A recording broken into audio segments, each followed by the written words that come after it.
We are standing here today outside the U.S. Embassy to bring a message to the American President Joe Biden before leaving office. President Biden, I was recently in Havana. What I saw there is the people who are standing up, who have their back straight and their head up, and who know what the joy of life means, but who are struggling due to the inhumane and illegal U.S. blockade. I saw a man whose hands were shaking uncontrollably due to high blood pressure, but couldn't get the medicine, as the U.S. will sue anybody who sells medicine to Cuba. I saw an electrical power grid in desperate need of replacements, but the U.S. will sue anybody who sells them to Cuba. I saw women using face masks as pads because the U.S. will sue anybody who sells tampons to Cuba. I saw a blockade that was inhumane, ridiculous. A blockade that amounts to economic violence. And that the U.S. also has put Cuba on a terrorist list is absurd when we all know that what they export is not weapons, but doctors.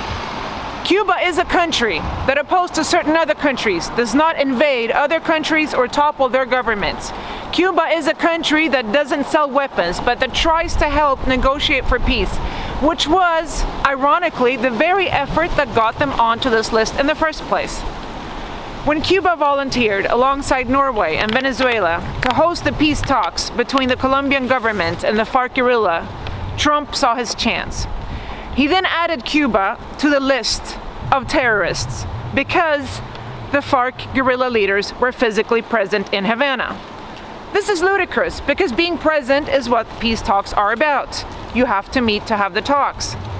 It didn't help that the current present government in Colombia has asked to remove Cuba from the list. I didn't see that you put Norway on this list for their participation in the peace talks.